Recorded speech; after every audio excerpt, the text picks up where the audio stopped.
On today's episode of I Couldn't Throw It Out, my wife Cindy and I share the tale of how she survived 5 decades of kidney failure and 3 kidney transplants. You know that in college and in high school, I really didn't think I was going to make it, or even in my early 20s. My parents were expecting me to die. I just didn't think I had a chance, and I lived as if I was going to die. I never lived as if I had a future. Wait a minute. Did you just say that you and your parents thought you were going to die when you were a teenager? Yep, definitely. Coming up is the full story that no one has heard in its entirety until now. I couldn't throw it out. I had to scream and shout. Before I turn to dust, I've got to throw it out. Before I turn to... Hello, Sally Libby.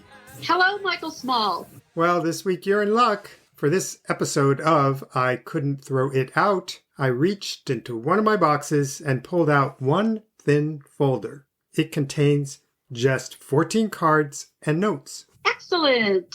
This will be our shortest episode ever. Oh, I wouldn't count on that. Those cards and notes may be short, but they hold a lot of memories. I can't even think of throwing them out till I tell you the whole story. Well, don't let me down. I want a good one. Well, consider this. The tale inside that folder spans 5 decades. It includes many kinds of narcotics, masses of blood, very precious artworks, excruciating pain, absolute joy, big mistakes, big love, bad behavior, many brushes with death, and a magical twist of fate so surprising that if it were fiction, you'd say it was too corny to be true. Oh, I think I know this tale. It is a big one. Actually, I'm pretty sure that nobody knows the whole story except me and a key witness who is sitting right here and has been unusually quiet. Cindy Ruskin. Hi, Sally. You're here to tell your tale. Well, Michael's here to tell my tale. An arm got twisted. Now, my mom used to describe this as a great love story. You like that? Yeah. I thought so. And my sister Debbie often said that it was about heroism. I like that version. Yeah, but guess what? Both those versions are oversimplified and distorted. I'm absolutely convinced that the truth, at least in this case, is much more interesting than the fantasy. And if you're right, I'm here to certify it. Why, thank you. The only way to get the full impact is to start at the very beginning. That's a very good place to start. It's the summer of 1975. Oh, yeah. And it begins with one key person. Sally, someone you've known for many years. That part I figured out. It starts with Cindy. Nope. She comes in later. The pivotal person is our friend since 7th grade. Oh, the very famous Nancy? You got it. But if I know Nancy, she won't like this. She'll be very modest and say that she didn't do a thing. Well, she did something major. In high school, Nancy used to be a very skilled horseback rider. And it was through horseback riding that she met someone she thought I'd like. Cindy, I didn't know you were a horseback rider. Okay, well, that says it all. Nancy's friend was named Mary Ellen, and we were both about to start our freshman year at the same college. So Nancy wrote Mary Ellen's name on a piece of paper. And yes, look at this. I have it right here. On one side, it's some kind of bill that Nancy received for oiling her typewriter. And on the back is a note from Nancy. It says, when you get to school, you've got to find Mary Ellen. She's a great kid. So I hope you meet her. You kept that scrap all these years? Yeah, it's kind of a sickness. I found it in one of my boxes. Well, anyway, on my first day at school, I took this piece of paper. I went looking for Mary Ellen. I found her room. I knocked on the door, but there was no answer. Then I looked up, and 2 doors down, I saw something that took me by surprise. Cindy. And my mother and sister. Exactly. Here's what I remember. There were 3 of you with blonde curly hair. You all had extremely strong South African accents. I couldn't understand a word you were saying. It was like another language. And you, I believe, were wearing that crazy striped dress that hung down like a tent. and you had those striped Alice in Wonderland stockings on. Stockings. Or whatever they were, Socks. socks. and you had some kind of kooky, like, platform shoes or Yeah, I something. bought them. I just been in Brazil, and I bought them in Brazil. And all that curly hair, you seemed very tall. And I thought the three of you were roommates. My mom would have loved that. I can't believe you didn't tell her. I know. Well, wherever she is, we're keeping her happy. Anyway, when I saw the three of you, I thought, I am in the wrong school. These people are so weird. And they're so old. I don't belong here. I want to go home. Mom isn't Oh, old. yes, you did. You belong there. You'd fit right into weird. Thank you. Thank you. Well, later on, I met Mary Ellen, which was a relief because she seemed like a normal person. She told me, you've got to meet my neighbor Cindy. You will love her. Wow. But Wow. I was in no rush to meet someone so weird. Took a few months. Then we went to her room. And do you remember that time, Cindy? I had mono, Yes. and Oh. I was actually asleep, so I didn't know anyone had come in my room. And then I woke up, and there was a little elf at the foot, at the foot of my bed, telling funny stories. A very cute elf. Well, I mean, there were a couple of interesting things. First of all, she did have mono, as she said, so her immune system was already a mess. And we laughed a lot, and we didn't Yeah. stop laughing. I'd say we hit it off, and we were pretty much friends from that day onward. I looked it up, and we grew up about 7,716 miles apart. About. About. Wow. I was born in Concord, New Hampshire. And Cindy, you were born exactly 3 months later in Cape Town, South Africa. Was it Cape Town? Belleville. Okay. We were in different hemispheres. We were in different time zones, but we had a lot in common. I made a little list just to get things started. We were both nerds who loved school. My dad wouldn't say I was a nerd, just by the way. I would say you were a nerd. We both loved reading. We both grew up in the countryside, and our moms would send us out in the morning and tell us to come back for meals. Pretty much. Like, go outside, come back when you're hungry. After you moved to the U.S., we were both at public high school in Massachusetts, and we were about 25 miles apart for 10th, 11th, 12th grades. Correct. You both had 3 siblings? Yes. Both had 3 Two siblings. sisters and a brother. And I think the key point is we both like to keep busy with projects. We had a lot of projects. So as soon as Cindy got out of that bed and was feeling better again, we started doing things. I think that we both saw life as kind of an adventure. A lot of things were new to Cindy because she had grown up somewhere else. And a lot of things were new for me because I had never left the town of Topsfield, Massachusetts, 20 miles away. And so there were so many things we wanted to try and see. We went on that rock climbing adventure. We decided to go at the rock climbing club. And we were the only two that couldn't get up the rock. Yeah. Well, maybe Michael just stayed with me. Love it. No, I was too short. I couldn't reach anything. And then we liked the sound of, on the Blue Line subway, it said it ended at Wonderland. So we took the train there. Oh, Wonderland is so good. Remember what happened there? Yes, we went on that ride where you spin against, it spins and you lean against the wall and you get stuck and, the floor goes down. The guy, I think, was on crystal meth or something, but he totally forgot about us, and we were going round and round and round. And I definitely was about to throw up. I mean, it was unbelievable. When we got off, didn't he offer us some crystal meth after that? Angel Dust. Angel Dust, okay. So that was fun. We took an intellectual history class where Cindy got an A. Oh, stop it. And I got a B minus. And I read every single freaking book I don't know carefully. that I got an Yes, you got an A. And Cindy, Did she rub it in? she didn't read one of the books. Did she A. glow? I had read some of the books. Michael always said you could take tests and just ace them without No, doing he's talking any of the nonsense. I had studying. read Virginia Woolf, so I could write about Virginia Woolf. Well, Sally, I don't think you'll be surprised, but Cindy was very entertaining. One of the things she did, she made her own alphabet because she was tired of the normal alphabet. Oh. How did that work for you, Well, Cindy? how did it work for you? I'd get these notes that were like hieroglyphics. Well, it was because I was taking a course on the history of the English language, and we wrote out pronunciation, and that was just the beginning of an exciting new language because you could, turn things into something else. Did you take a little from cuneiform? Steal a little? No, I took it from Doodlemania. I am pretty sure I have some of them in my box, but all I could find was a lot of letters with tiny little scrawling and little pictures drawn on them. Oh, yeah, I have thousands of these. Please, in there. let's throw those out. So- I'd like to throw them out before I even read them. Come on. Can I have that? I want to shred it. No, but in this letter, the reason why I saved this one is because it says Cindy's family had moved to Bermuda, and it says you have to come to Bermuda and visit, which I did. Twice. Yes. He'd never been on a plane before Right. he came.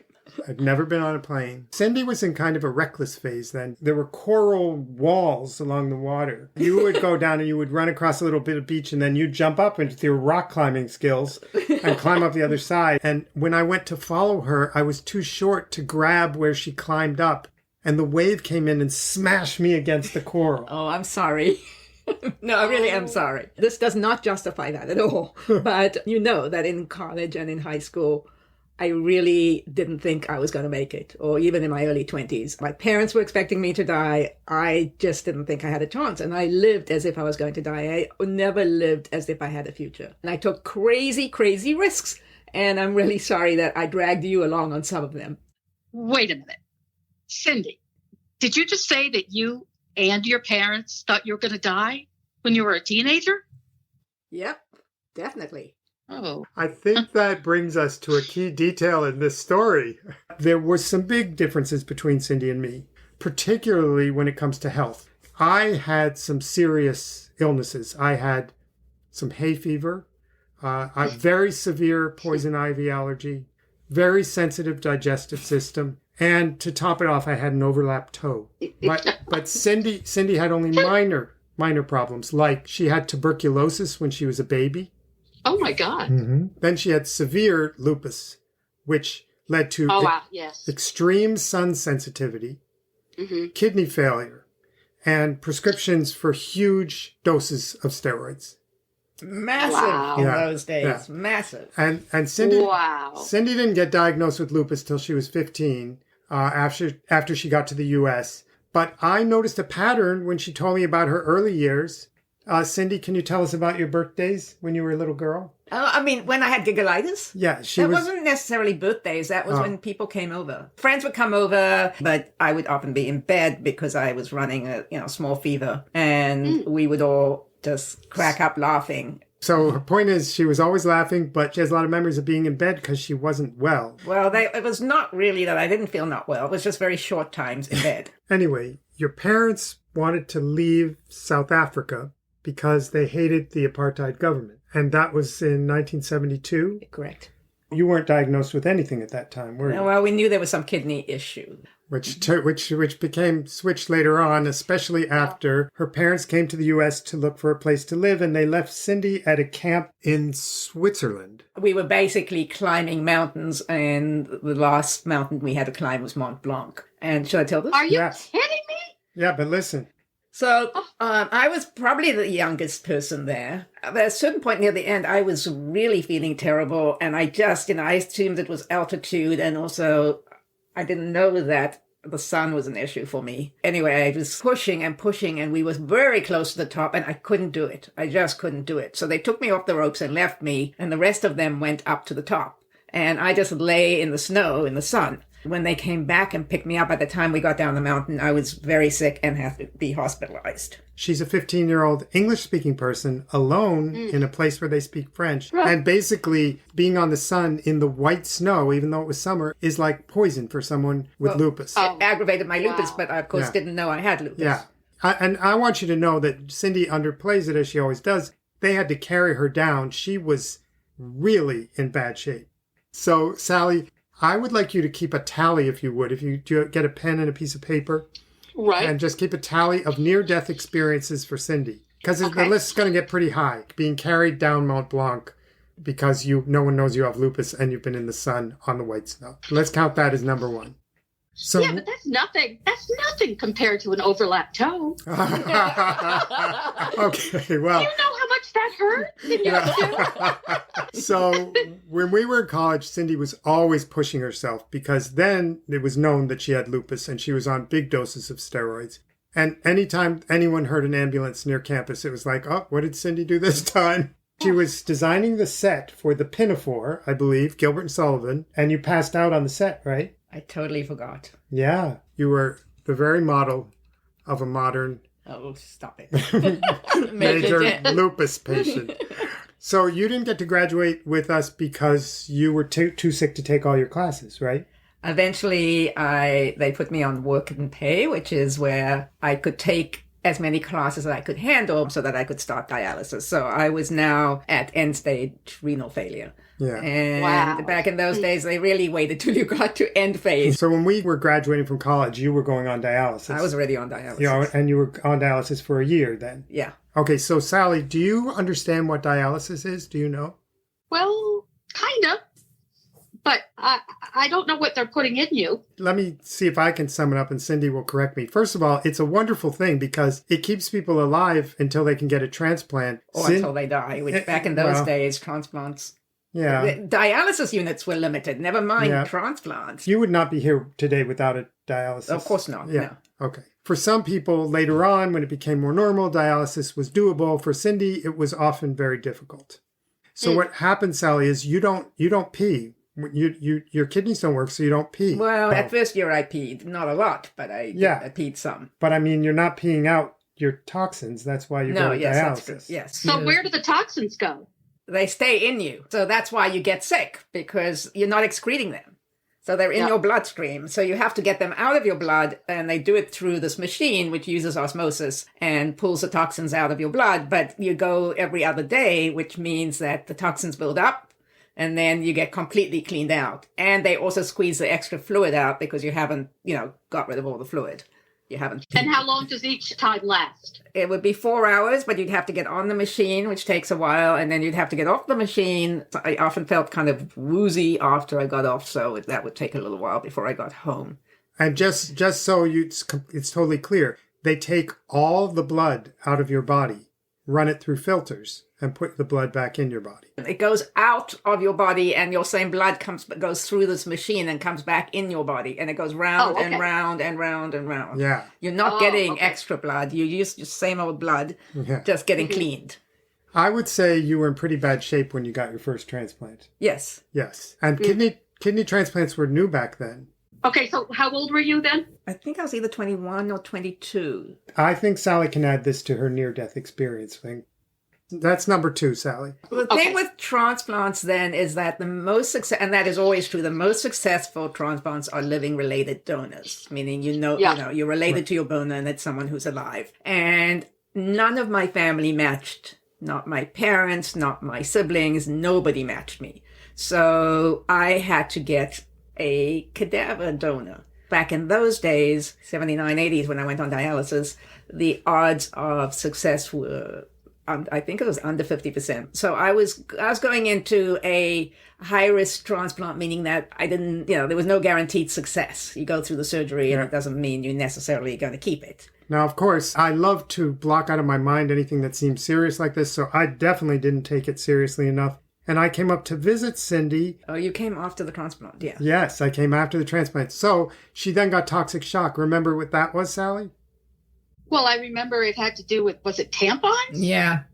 And you got it that way? Yeah, there are a variety of reasons, but the main reason is that I took drugs to suppress my immune system so that I wouldn't reject the kidney. And because my immune system was suppressed, which it was as well when I had mono, and I mean, my immune system has been suppressed since I was 15 years old. In fact, my birthday this year will be 50 years on prednisone.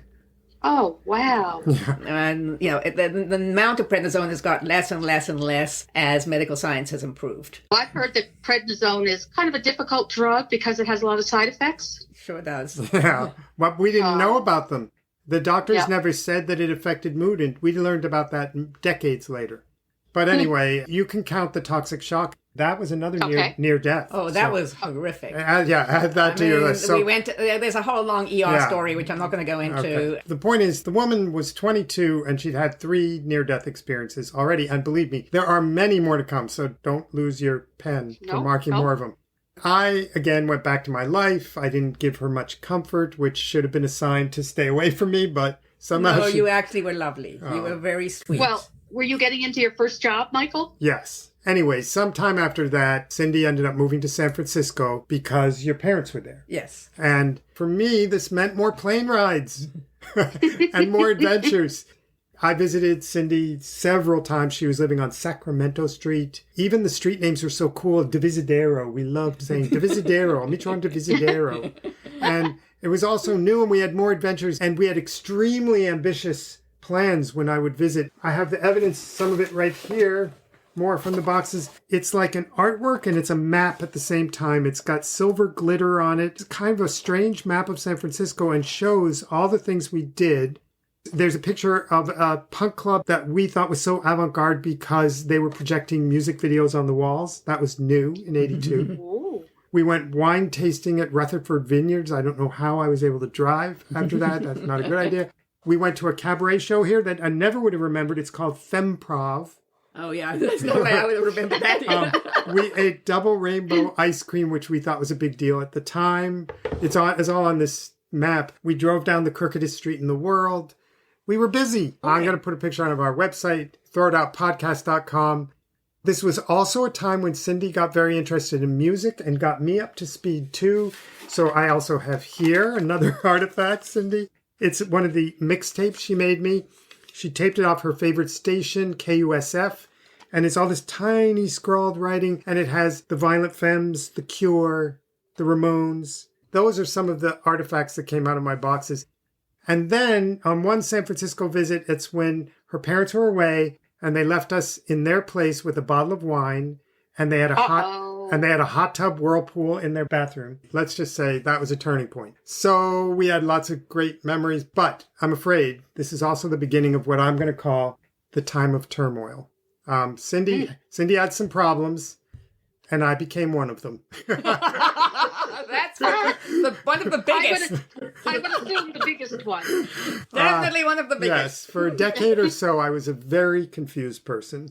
And I don't want to dwell on this. It was long ago. That's where it should stay. But in this particular tale, it's very important to eradicate the myth of Michael Small as hero because that definitely were a lot of flaws in my behavior through all of this. And part of the problem was that when I graduated from college, I had experienced true intimacy with only one person.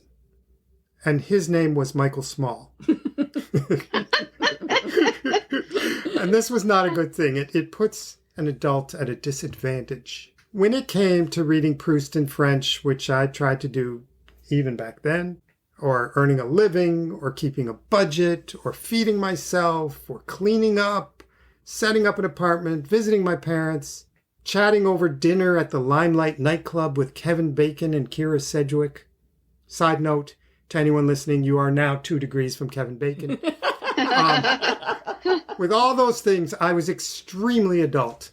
But when it came to human intimacy, I'd say I was about 15 years old. And Sally, you remember me at that age. Would any adult want that in their life? Absolutely not. Even worse than that, I was a 15-year-old with a dogged determination of a reporter who was going to systematically explore his very conflicted and confusing feelings. And sometimes, to be honest, this did lead to great excitement, good experiences, fun, moments when other people were very generous and very kind to me. But usually, it also led to pain for anyone whose orbit got intimate with mine. And I would say even more pain for so many of my friends who had to hear about my endless self-obsession. Right, Sally? Mm-hmm. Right, Mike? Uh-huh. Yeah. Looking back, I think part of the problem was that I saw myself as such a nerd. I didn't think I could hurt anyone. But I want to give a warning to all nerds. You can do more harm than you realize. And I seriously want to apologize from the deepest part of my heart for any pain or annoyance that my time of turmoil caused for anyone. And I can't say that strongly enough. And this includes a big apology to Cindy Ruskin, who was a major recipient of the pain that I could create. I would say the worst of it was in 1988, during all my confusion and turmoil. I decided to take a sabbatical from work so I could go to San Francisco and try living with Cindy. This was the beginning of the end for your first transplant. You were going downhill, and you were on a lot of steroids. Yeah, I was always on a lot of steroids back then. And the steroids did have an effect of making someone super productive. Like, I think you were working on the book about the NAMES project and the AIDS quilt. Oh, yeah. I think I'd finished the book by then. I was working on the movie. I was living in the Castro. It was during the time of AIDS. Everybody was really sick. All my friends were sick. It was a very scary time. They were immunosuppressed because they had HIV. It was a very upsetting, difficult, devastating time. It was the first pandemic I've ever experienced. But I don't want to leave out on a positive note that the book that you wrote about the quilt, which is a memorial to people who had died of AIDS, the book was nominated for a Pulitzer Prize. That's so amazing. And this was a book written by somebody who has really had struggles of her own. I also remembered that the enhanced energy from steroids affected sometimes what we ate. Once you asked me what I wanted for dinner, and I said eggs. Do you remember what you served? That's got nothing to do with steroids. I did this little nest in little quail eggs in like a nest made out of tacos. So all I said was I wanted eggs for dinner, and I got a nest with spotted quail eggs. You know, so. But that had nothing to do with steroids. That was me living my way. I love it. What about the dried pasta incident? No. We're not even going there. Okay, we won't go to the dried pasta incident. Let's just say there was an incident involving dried pasta. I was a little moody. My dad broke a tooth on my pasta. Something almost got broken this time, but it didn't have to do with eating the pasta. What were you going to say, Cindy? Nothing. Okay. But we still had a lot of fun exploring and laughing. We were living large. We had no money, but we were living large. But it didn't end that well. I was there 6 months, and then I was asked to leave San Francisco. No, I was asked to leave my apartment. Okay. And when I got home, a box with everything I ever gave Cindy arrived in the mail. And some of the contents are still in Nancy's garage. So that's my fault. But no, well, I needed to move on with my life, and I didn't need his stuff. Yes. You know, he left, but he left all the stuff in my apartment. I had a 1-bedroom apartment. I was back on dialysis. I just did not need this. Mike, did you leave it, Mike, so you could come back? Who knows what I was up to? So I had a therapist who basically said, you need to get him out. Yeah. Return the stuff and move on. So very appropriate for an overgrown 15-year-old. I went home and immediately got such a severe case of mono, I had to go home to my parents for several months. And I would say that while I was messing up your life, it was a terrible time for Cindy. Her mom had cancer, and she lost her mom, and she also lost her kidney at the same time. And I left. Later. That's how I was not helpful. When you lost your kidney, it was from CMV. I picked up one of the opportunistic diseases that people with AIDS get, but I was luckier than a person with AIDS back in those days because I could stop my immunosuppressive drugs in order to get enough immunity to be able to fight the CMV and then maybe get it back up again so that I could hold on to the kidney. But in fact, I lost the kidney. You know how careful we are now with COVID. Nobody said to Cindy, you should not be around sick people. Well, I mean, I don't think they even knew that I was writing a book and a movie about AIDS and that I was, visiting. I had friends that I was visiting in the hospital. I mean, I stopped doing it, and that was devastating because one of my closest friends died of CMV, and I stayed away from him near the end of his life because I was petrified of, it was very, very devastating. And so Cindy was back on dialysis 3 days a week. We told you that was not a good situation. I think you also had your transplanted kidney removed. Yes, that's when I stopped peeing altogether. Because it became infected, or they thought it was... No, there was some thought that maybe the transplanted kidney was somehow a problem. So I had a surgery to remove it. So back in New York, I developed another unfortunate habit, and that is with anyone who risked getting intimate with me, I would talk about Cindy. And everyone had to hear about Cindy and her projects. I even tried to convince other people to try to do projects the way Cindy and I did. This was not always popular. I believe at one point I heard these words: "You and your stupid projects. If you want to do projects so much, why don't you go back to San Francisco and live with Cindy?" Now, who said that? We'll just go on. We'll just keep moving on here. Okay. Did I say it? No. But at this time, it was the spring of 1991. My first play was being produced at a gallery that was part of the CBGB nightclub in New York City. The main character was based on Cindy. Originally, the character was on dialysis. But I had a director who was very wise. He said, "You don't have the skill to write about this." So I cut out the dialysis part. But I know my favorite part about the show was that the character was on dialysis, and she was fun and adorable, funky and all these things, creative. And then she had a transplant, and she became a bitch. Anyway, when the show was running, I was going for much needed counseling. One day I was very upset. I said to the therapist, Cindy's dialysis wasn't going well, and I started crying. And I said, "Cindy's dying and I don't know what to do." And I remember he paused and he looked at me and he said, "I think you know what to do." Oh. He was a good therapist. And you did. Within 1 month, I packed up everything and moved back to San Francisco. Oh, great. Now, you might think you've heard a lot about Cindy's medical challenges, but you have not heard anything. This is where things are going to pick up a little. When I arrived in San Francisco in 1991, you had been on dialysis for more than 2 years. When you were on dialysis, could you read books? I had complete brain fog. I couldn't see beyond what I had to do at that very second, which was survive. My body was just, it wasn't about pain, it was about discomfort. I kept saying, I feel like I have dis-ease. I was uncomfortable in my body. I wanted to jump out of my skin. I was thrashing. It just didn't end. Every day, every night, it just didn't stop. I couldn't sit on a plane. I'd have to walk up and down the aisles. In movie theaters, I was so restless, I had to walk up and down the aisles. I remember one person sitting behind us complained, and I yelled at her and I said, "She is a dialysis patient." That's because I was wiggling. Yeah, I don't think she got it. I can't even tell you how sick I was. When your whole body is just full of toxins.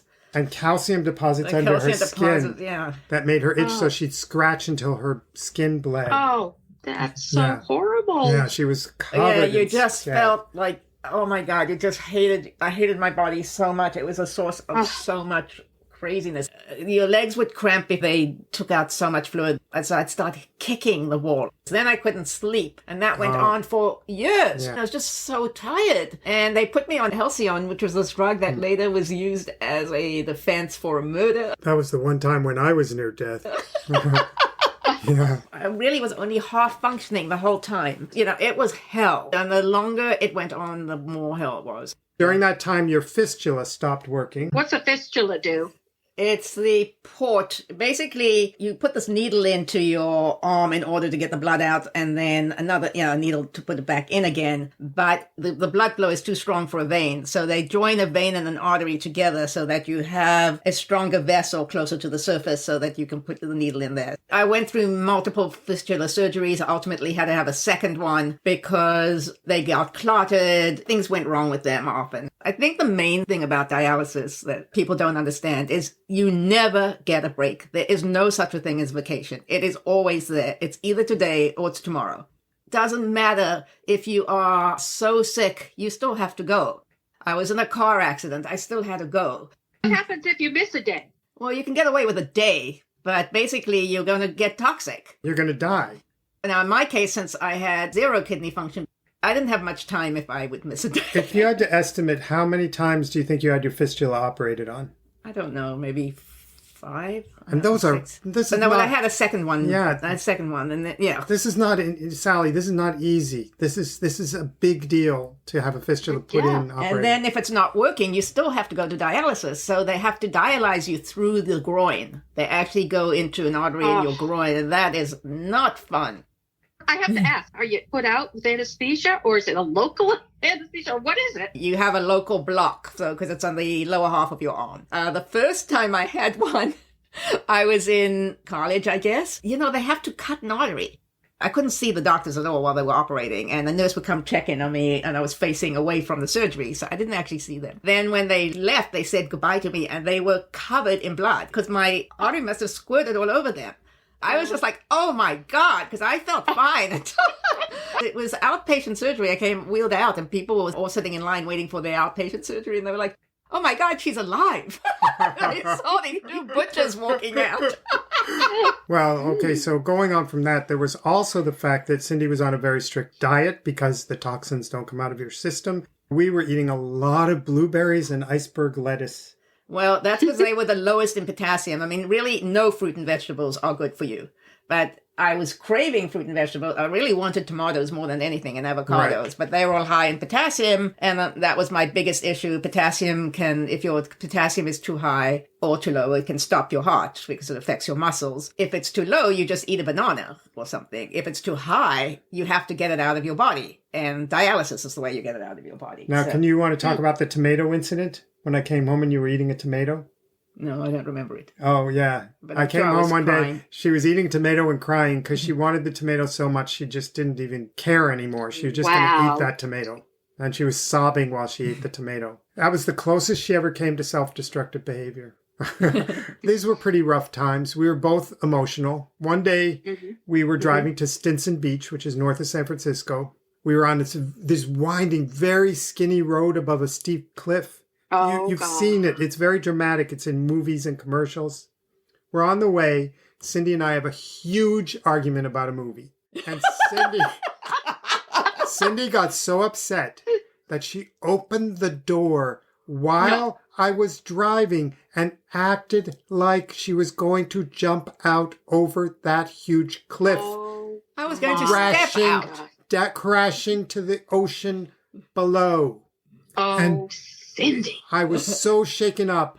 I found a place to pull over and I screamed at her and I said, what you said about that movie is absolutely wrong. Did you even see it? And then there was a bit of silence. How did you respond? No. She hadn't even seen the movie. And my. then I had to admit that I hadn't seen the movie either. We got two charlatans here. We almost lost Cindy's life over a movie that neither one of us had seen. You thought I knew I wasn't going out that door. And this is also when Cindy got an assignment to write a history of Sesame Street, a book. And she'd done the reporting in New York, but she was still too sick to pull it together. I was still on dialysis. Yeah. I was on dialysis for 5 years, so this went on and on and on, and I got sicker and sicker. Well, more years, each year got worse. It was rough times, and I had to try to pull the book together. I dropped my work, and I worked full-time on that Sesame Street book. When we submitted it, it wasn't what they wanted, and the book was canceled. One painful detail that I hardly can believe is that we had a copy of the book, and when we were escaping from New York for the pandemic, you had me take it downstairs. I shredded it. A big mistake. It hurts me. I'm so happy. That was so great. I could have had that in my boxes. Oh, thank God. That is actually me trying desperately to be normal and feeling like I could do things. And I really couldn't do anything. I could make art, and art was my lifesaver, but I really couldn't write. I couldn't see the arc of the book. I had nothing in me. To own up to that at some point and to beg Michael to take over from me was absolutely horrible. Talk about all the horrible things. In 1992, a car plowed into Cindy while she was driving. She got a huge gash in her leg that wouldn't heal. It had to be stuffed with gauze every day, and then the gauze had to be pulled out. I said to the doctor, where's the nurse to do this? And he was like, no, you're doing it. I had to put the gauze in, and then he was going to have to rip it out. And I would scream when we ripped it out. I tried doing it once, and I started to dry heave. So Was the it dialysis nurses did it. But was it like a separating wound, or why was it so disgusting? It was deep, all the way into the bone. To the bone. And, You could see the bone. God. So that was another bit of bad luck for someone on dialysis to have a car accident, have that happen. And then Cindy would feel so terrible, she'd go out to hail a cab to go to dialysis, and she couldn't stand anymore, so she'd sit down on the curb, and people, because it was San Francisco, they'd think she was just another crazy person.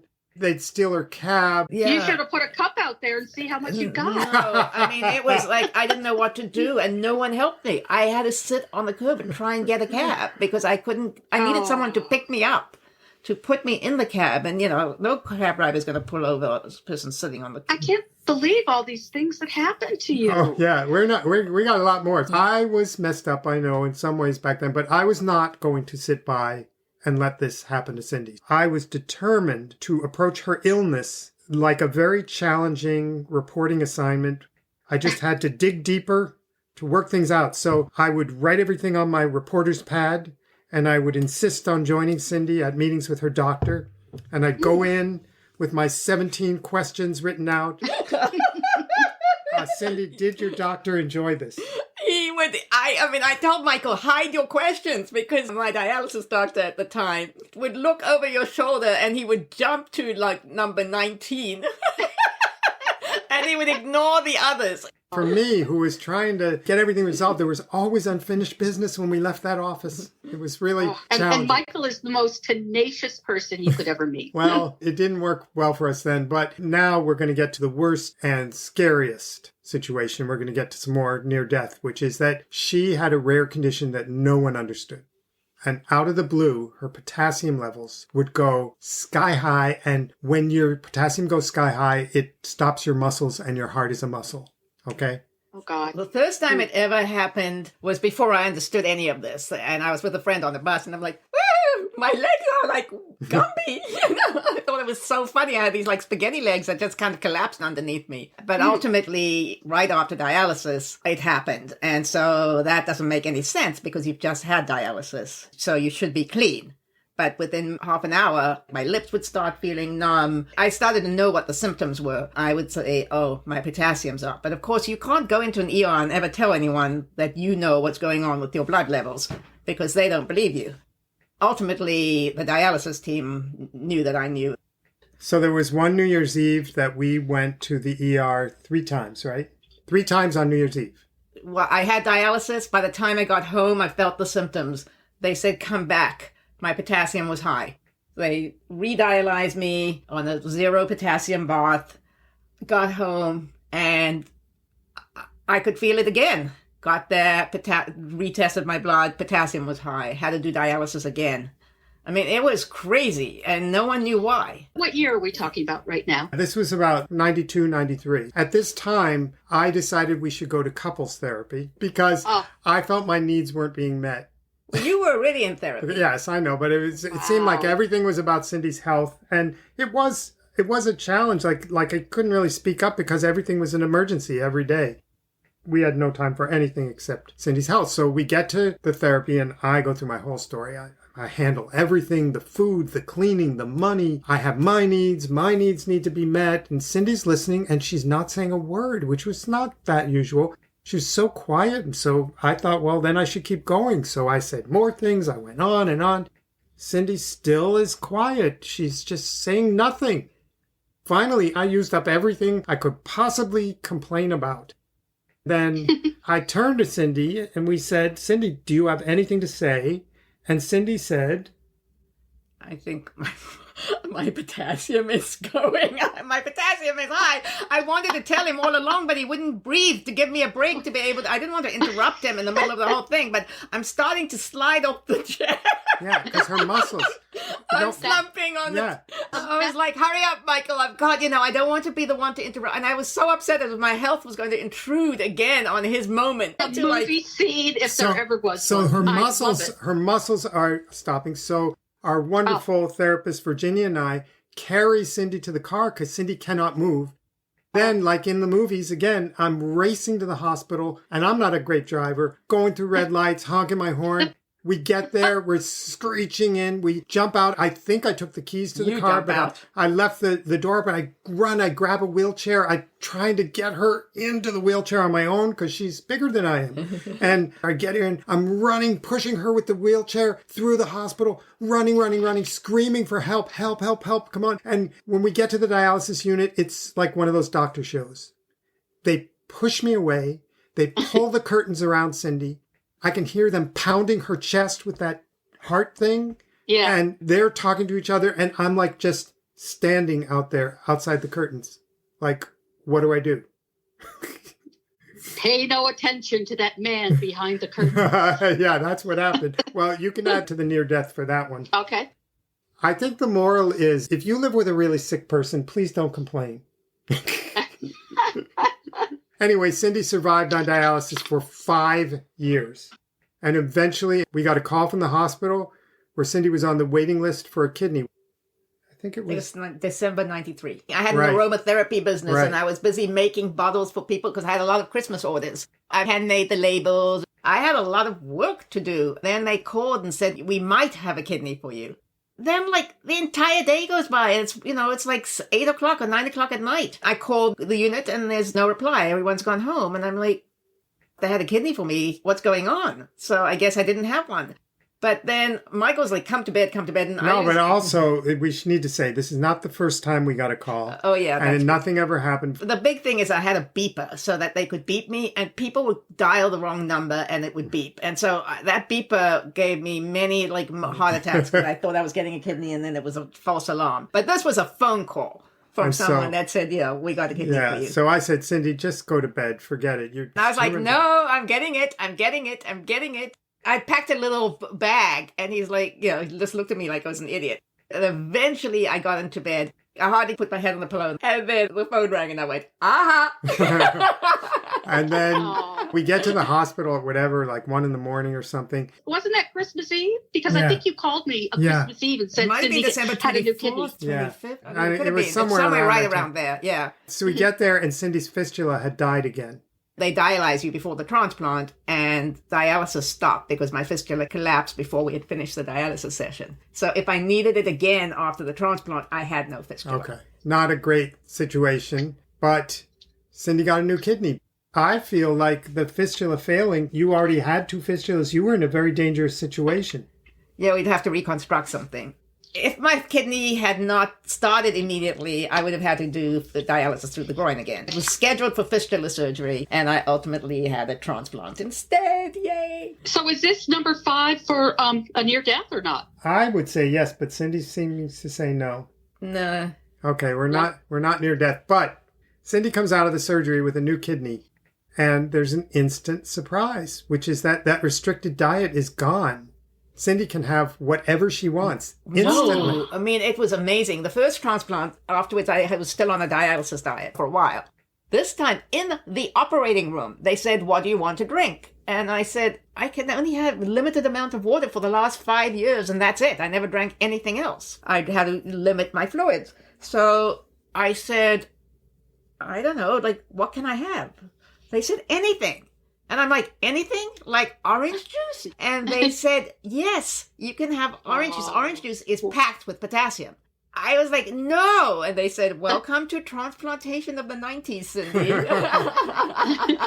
And it was amazing. Didn't you start crying? Yes. She'd been waiting 5 years for that glass of orange juice. 5 years. And as you reminded, she couldn't even drink a lot of water. She used to chew ice in order to get fluids, always chewing ice. When I saw her drinking that orange juice, I started crying and shaking all over. And the thing is, it changed my life too, because I haven't stopped crying since then. I turned into the town crier that day. Like, I cry at commercials. I definitely cry at Undercover Boss. I used to be the crier. Now he's taken over. I feel so stoic now. Anyway, Cindy had a new kidney. her second transplant. She could eat whatever she wanted, but we did learn that Cindy was allergic to cyclosporin, right? Yeah. It's Cindy Ruskin, so it couldn't be simple. We didn't know it was an allergy. So what happened is that I couldn't walk. I had to be in a wheelchair. Yeah. I couldn't walk at all. My joints were in agony. It's so interesting. Every time I have a reaction to something that's not positive, it's always joints. Was that from the cyclosporin? This was from the cyclosporin, but it took us a year to figure that, to say that. And even then, the company that made cyclosporin said that it was anecdotal. But yeah, when I stopped cyclosporin a year later, I was able to walk again. This means that all her joints were in incredible pain and she was in a wheelchair. This transplant, which was supposed to make life perfect, life was far from perfect. It was way better, though. Way better. It was better, but she really was in a difficult situation. Now, around this time, I did some good things. I took care of Cindy. I held our lives together.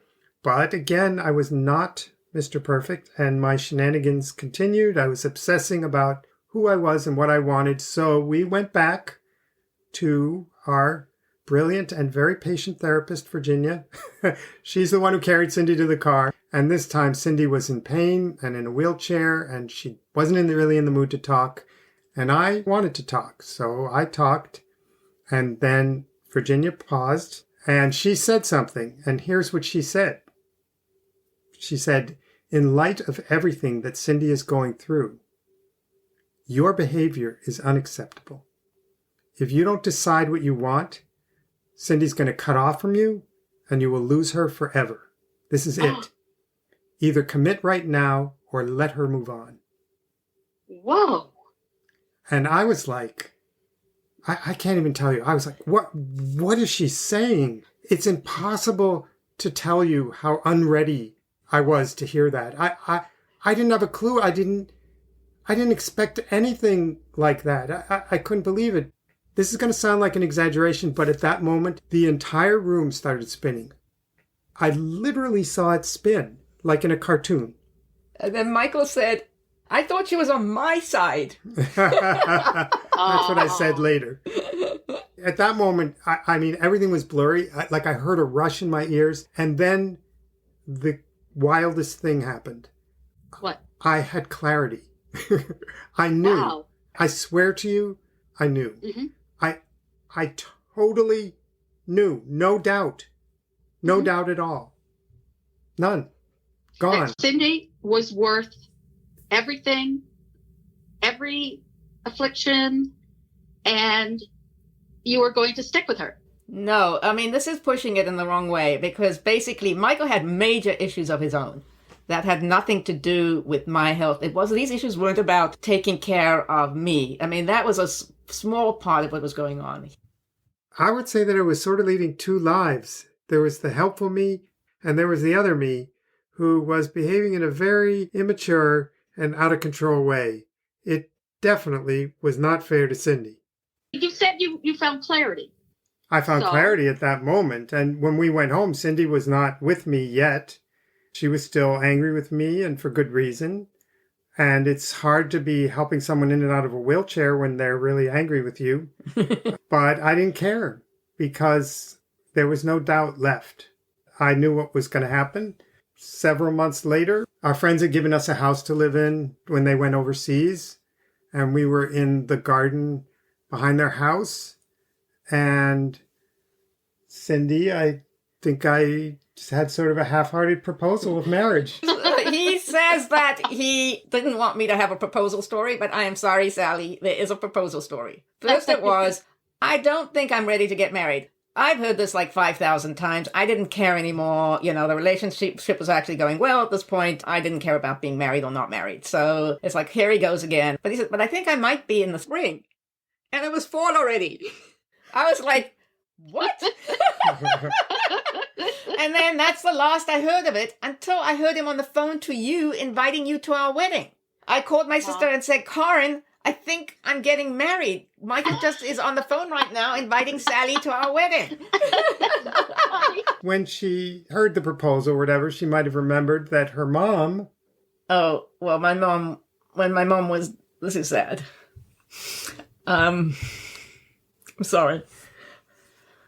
I don't know if I can... When my mom was dying, She told me that I should marry Michael, and I said, no way, he's completely fucked up. I'm not interested. And she said, that's just the person he is. He has to try everything before he decides what he wants. And he wants Very you. wise. That's so She wise. said, he wants you. I can see how much he loves you in his eyes and the way he cares about you. He really is the right person. And I said, no, he's not. I'm sorry. And she died not knowing that. Ultimately, we got married. Oh, she knows. So it was April of 1996. We were 38. And we were married in Marin County, north of San Francisco, behind the house of Cindy's sister and brother-in-law, right next to the redwoods. And it was very happy. It was a potluck dinner, and Cindy's friend from dialysis made a big part of our dinner. Yeah, she made the jambalaya, which is totally off her diet because she was still on dialysis. And a few weeks later, we bought a very tiny, tiny house in the Bernal Heights neighborhood. It was the last minute when a normal person could still afford anything in San Francisco. The day after that, I got a job in New York City. How do you like my timing? God. We never got to live in our house. We moved to the East Village in Manhattan. And this is where the roses should grow up around the condo in New York City and the fairy tale would end. But little did this happy couple know the worst pain and the biggest challenges were ahead of us. So I think we'd better save it for another episode. Good idea. Just hearing what Cindy has been through, I think I need a rest. Well, so everybody say their goodbyes. Bye! Bye. And we'll pick up tomorrow with the final installment of our tale about blood, guts, and something like a miracle. And some shredding of what you pulled out of those boxes? Yes! That would be a real miracle. we shall see about that. And so will everyone who comes back for our next episode of Sally. I couldn't throw it out. Out here in Nancy's, her big garage. This isn't a mirage.